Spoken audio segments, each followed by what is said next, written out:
प्रेरणास्पद कथा YouTube channel पर मैं धनंजय जैन आप सभी का हार्दिक स्वागत करता हूँ।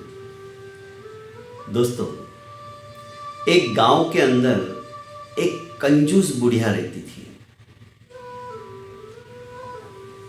भगवान का दिया हुआ पूर्व जन्म के अंदर किया हुआ सत्कर्म इतना जबरदस्त था कि उसके पास किसी भी प्रकार का अभाव अभियोग नहीं था, भरपूर था। पर अपने पीछे खाने वाला कोई नहीं था। अकेली थी बुढ़िया। सब कुछ जानते हुए कभी भी उसने आज तक किसी को एक दाना तक दान में नहीं दिया था। पूरे गांव के अंदर मशहूर थी कि बुढ़िया एक नंबर की कंजूस है, पर उसे कुछ फर्क नहीं पड़ता था।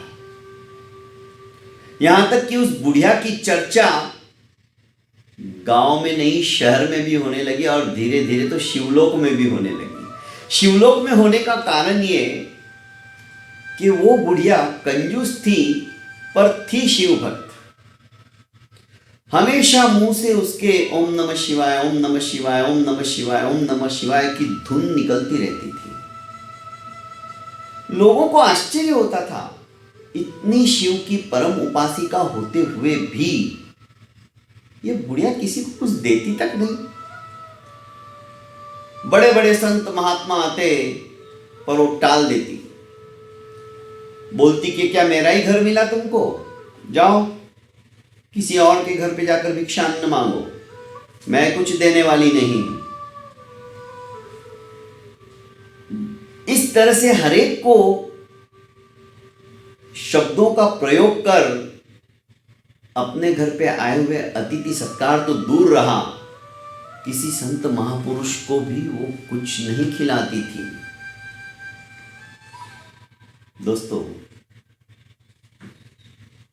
जलदान, अन्नदान, वस्त्रदान, कई तरह के दान है, विद्यादान, पर इस बुढ़िया ने आज तक किसी को पानी का गिलास भर के पिलाया भी नहीं था। शिवलोक में चर्चा पहुंचने के बाद भगवान शिव ने सोचा, चलो देखते हैं, नाम मेरा स्मरण करती है और दान देने के नाम पर कुछ भी नहीं, ऐसे कैसे संभव है। नामस्मरण करने से मन के अंदर भी परिवर्तन आना चाहिए, और इस बुढ़िया के मन के अंदर कोई परिवर्तन नहीं आया।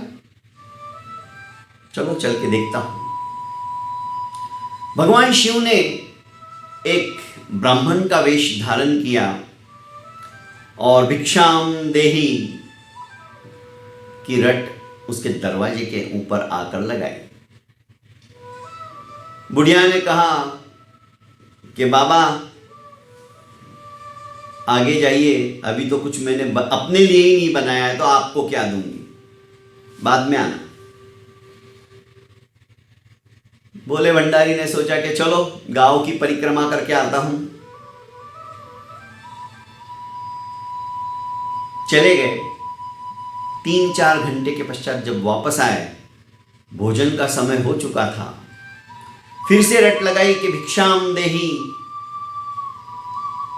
अरे बाबा, आपको कहा ना मैंने कि बाद में आओ, अभी मैंने अपने लिए भी कुछ नहीं बनाया है। शिव बाबा वहां से फिर से चले गए। शाम को आए, ओम भिक्षाम देहि। बुढ़िया बोली कि बाबा,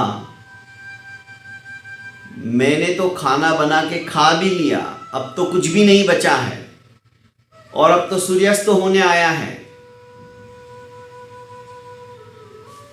मेरे यहां भी कुछ भी नहीं है। बाबा ने सोचा कोई बात नहीं माँ जी, मैं सवेरे आता हूं, अभी तो इसी गांव के अंदर मेरा मुक्काम है। प्रातःकाल बुढ़िया के दरवाजे के ऊपर भगवान शंकर फिर से आए भिक्षाम देही की आवाज लगाई। बुढ़िया बाहर आई कि बाबा, क्या तुम्हें समझ में नहीं आता? बाद में आओ कर रही हूं मैं कब से। अरे बाद में आओ का मतलब है आओ ही मत। तुम इतना सा नहीं समझते हो और बार बार घूम फिर के मेरे दरवाजे पर आ जाते हो कि पूरे गांव के अंदर मेरा ही घर मिला है तुम्हें, मेरे ही पीछे पड़ गए। मेरे यहां पर तुमको एक अन्न का दाना भी नहीं मिलने वाला है, मान के चलिए। यहां कुछ नहीं मिलने वाला है, आगे जाइए। भगवान शिव ने सोचा कि बात तो सही है, बुढ़िया के हाथों से तो एक अन्न का कण भी नहीं छूटने वाला है। कोई बात नहीं। भगवान शिव पुनः अपने शिवधाम आ गए। सोचने लगे कि आज तक ऐसी बुढ़िया मैंने नहीं देखी जो मेरे खुद के जाने के बाद भी नहीं दे पाई है, तो लोगों को तो सवाल ही नहीं आता देने का। खैर, लोग वहां कहते गांव के कि बुढ़िया कुछ ना कुछ दे दिया कर, इतने संत महात्मा दूर दूर से तेरे दरवाजे के ऊपर आते हैं, भिक्षा मांगते हैं और तू कुछ भी नहीं देती है। अरे छाती पे बांध के लेके जाएगी क्या? सब यहीं छोड़ के जाना है। बुढ़िया कहती तुम मुझे ज्ञान मत दो, क्या करना है क्या नहीं करना है मुझे पता है, तुम अपना काम करो। बुढ़िया उनको भगा देती। पर सुनिश्चित है जो जन्मा है एक दिन उसकी मृत्यु तो होनी ही है। और बुढ़िया को विश्वास था कि मेरे को शिवलोक से शिव के दूत आएंगे लेने के लिए मरने के पश्चात। पर यहां तो उल्टा हुआ, उसे तो यम के दूत आ गए लेने के लिए और कहा कि माँ जी चलो समय हो गया है आपका। कि भाई तुम कौन हो? मैं तो सोच रही थी कि शिवलोक से शिव के दूत आनेंगे, मैं तो शिव भक्त हूं। 24 घंटे में कम से कम मैं 23 घंटे तो भगवान का नाम लेती हूं।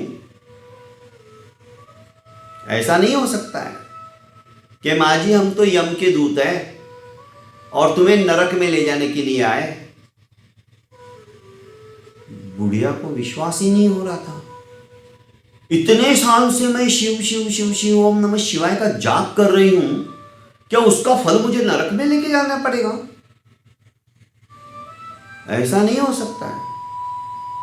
माना कि माँ जी तुमने शिव का नाम लिया है पर तुमने कुछ अपने हाथों से दिया ही नहीं है।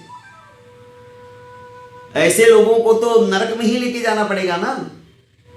उसने कहा भाई एक काम करो, मुझे ना तुम एक बार भगवान शिव के पास ले चलो, बस उसके दर्शन करा दो, उसके बाद में तुम तो नरक में लेके ही जाने वाले हो ना।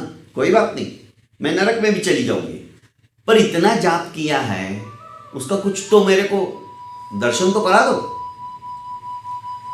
यम के दूतों ने सोचा कि चलो कोई बात नहीं, इसकी ये इच्छा हम पूरी कर देते हैं। यमदूत उस बुढ़िया को शिव जी के पास लेके गए। शिव जी के पास ले जाने के पश्चात बुढ़िया बोली कि हे भगवान, इतना आपका नाम स्मरण किया, इतना आपका जाप किया और ये लोग मुझे नरक में लेके जाने वाले। भगवान शंकर बोले कि माँ जी इसमें मैं भी कुछ नहीं कर सकता। तुमने मेरा नाम तो लिया, मेरा नाम जपा भी, पर तुमने कुछ दान नहीं दिया और दान के बिना धर्म नहीं होता है। सिर्फ नामस्मरण मात्र से कुछ नहीं होता है। तुम्हें दान करना चाहिए था, अतिथि सत्कार करना चाहिए था। आए गए कि अरे मत दो बाबा, कम से कम तुम अच्छी जबान तो बोलो। तुम तो बोलती थी कि उठ सुट के मेरे ही घर पे आ जाते हो, तुमको कोई दूसरा गांव में घर ही नहीं दिखता है। कम से कम ऐसी भाषा तो नहीं बोलनी चाहिए थी। अरे और तो और सबकी छोड़ो, मैं खुद आया तुम्हारे दरवाजे पर ब्राह्मण का रूप लेकर और तुमने मुझे 5 बार घुमा दिया। अभी नहीं, दोपहर को आओ, दोपहर को नहीं शाम को आओ। बाबा मैं तो तुम्हें एक दाना नहीं दूंगी, तुम मुझे भी ऐसा बोली थी। तुम्हें उसका फल तो भुगतना ही पड़ेगा। गिड़गिड़ाई, रोई, अपनी गलती पर पश्चाताप करते हुए आंखों से आंसू बहाने लगी और बोली कि भगवान एक काम करो, मुझे सिर्फ थोड़ी सी मोहलियत दे दो, मैंने इतना जप किया है तो उसका कुछ तो फल दो। भगवान शिव को दया आ गया और उन्होंने कहा जा 7 दिन की तेरे को मोहलियत देता हूं। फिर से उस यमदूत ने उसी के शरीर में उसके प्राण प्रतिष्ठित कर दिए। बुढ़िया जाग उठी, पर बुढ़िया अब एक सेकंड भी व्यर्थ नहीं गंवाना चाहती थी। उसने भंडारे खोल दिए। पहले तो संत महात्मा भी उसके यहाँ आते नहीं थे, अब जा जाकर उनको बुलाने लगी कि आओ मेरे घर पर आओ, अपने चरण रखो, सेवा करने लगी, पंखा झूलने लगी। 7 दिन के अंदर उसने पूरे गांव के अंदर जिसको जो चीज की जरूरत थी वो दी, हंसते हंसते लुटाती गई। जगह जगह उसने जलकुंभ खुलवा दिए। गर्मी के दिन थे, प्यासों को पानी पिलाया, भूखों को अन्न खिलाया, निर्वस्त्रों को वस्त्र दिए, ब्राह्मणों को भरपूर दक्षिणा दी। 7 दिन कब पूरे हो गए पता ही नहीं चला। फिर से शिव के दूत आए और बोले कि बुढ़िया चलो समय हो गया, तुम मुझे नरक में लेके जाने के लिए आए हो? नहीं, हम तुम्हें स्वर्ग ले जाने के लिए आए हैं, शिवलोक ले जाने के लिए आए हैं। कहने का अभिप्राय है सिर्फ नामस्मरण करने मात्र से कुछ नहीं होता। नामस्मरण हम रटे रटाया स्तोत्र बोल लेते हैं, रटे रटाए श्लोक बोल लेते हैं, रटे रटाए मंत्र बोल लेते हैं, पर आती हुई श्वास और जाती हुई श्वास के अंदर जब वो नामस्मरण शुरू हो जाता है ना, तब मन और विचार के अंदर भी परिवर्तन आ जाता है। और यही परिवर्तन हमें आत्मा के गुणों को विकसित करने के लिए बाध्य करता है। हमारे विविध गुण ऑटोमेटिकली हमारे जीवन के अंदर उद्भूत होने लगते हैं।